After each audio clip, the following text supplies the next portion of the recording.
వీక్షకులందరికీ నమస్కారం.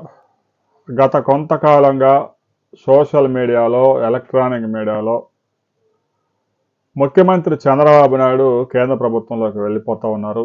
ఆంధ్రప్రదేశ్లో ముఖ్యమంత్రిగా లోకేష్ పదవి బాధ్యతలు చేపట్టడానికి మరెంతో కాలం లేదు, ఆగాల్సిన పని లేదు. ఉగాది నాటికే నారా లోకేష్ ముఖ్యమంత్రి అయ్యే అవకాశాలు స్పష్టంగా కనిపిస్తూ ఉన్నాయి. కదలికలు అలాగనే ఉన్నాయి అనే విషయాన్ని మీడియాలో, సోషల్ మీడియాలో పెద్ద ఎత్తున ప్రచారం జరుగుతూ ఉంది.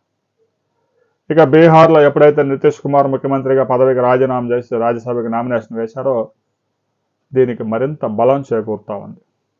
ఆంధ్రప్రదేశ్లో కూడా ఈ నెల 26వ తేదీ నుంచి నామినేషన్లు ఉంటాయి. ఆ నామినేషన్లు ఎవరెవరు నామినేషన్ వేస్తారనే విషయంలో స్పష్టత వచ్చిన తర్వాత చంద్రబాబు నాయుడు కేంద్రంలోకి అడుగు పెడతాడా లేదనేది క్లారిటీ వచ్చేస్తుంది. అయితే 4 రాజ్యసభ సీట్లు ఖాళీ అవుతూ ఉన్నాయి. తెలుగుదేశం ఒకటి, జనసేన ఒకటి, బీజేపీ ఒకటి పంచుకునే అవకాశాలు స్పష్టంగా ఉన్నాయి. తెలుగుదేశంలో ఇప్పటికే 4 ఆశావహులు పెద్ద ఎత్తున ప్రయత్నాలు చేస్తూ ఉన్నారు. జనసేనకి ఒక రాజ్యసభ సీటు దక్కే అవకాశం స్పష్టంగా కనిపిస్తూ ఉంది.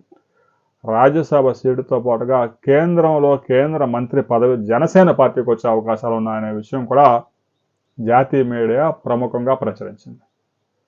ఇక రాష్ట్రంలో బీజేపీలో ఒక ఎమ్మెల్యేకి రాష్ట్ర మంత్రివర్గంలో చోటు దక్కే అవకాశాలు స్పష్టంగా ఉన్నాయి. ఉగాది నాటికి మంత్రివర్గంలో 4-5 తొలగించి 4-5 కొత్త వాళ్ళని తీసుకునే అవకాశాలు స్పష్టంగా కనిపిస్తూ ఉన్నాయి అనేది మీడియాలో ప్రముఖంగా ప్రచారంలోకి వచ్చింది. సహజంగా 4-5 మంత్రుల మీద తీవ్రమైన అసంతృప్తి ఉంది. పనితీరు కూడా బాగలేదు. వారిని మార్చాల్సిన అవసరం ఉంది. బీజేపీ ఒక కీలక ఎమ్మెల్యే, ఒక ఎమ్మెల్సీకి మంత్రి పదవి కోసం కేంద్రం నుంచి కూడా ఒత్తిడి వస్తూ ఉంది. ఆ వ్యక్తి ఎవరో ఈ పాటికి మీకు అర్థమైపోయి ఉంటుంది. సోముకి మంత్రి పదవి వరించే అవకాశం స్పష్టంగా ఉంది. ఇక జనసేన నుంచి రాజ్యసభకి ఎవరిని పంపిస్తారు?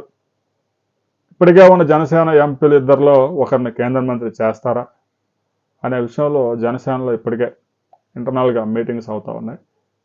తెలుగుదేశం పార్టీ నుంచి అయితే ఇప్పటికే ఉన్న రాజ్యసభ ఎంపీల్లో ఒకరిని కొనసాగించే అవకాశం ఉంది. మరొకరికి కొత్త వారికి అవకాశం దక్కే అవకాశాలు స్పష్టంగా ఉన్నాయి.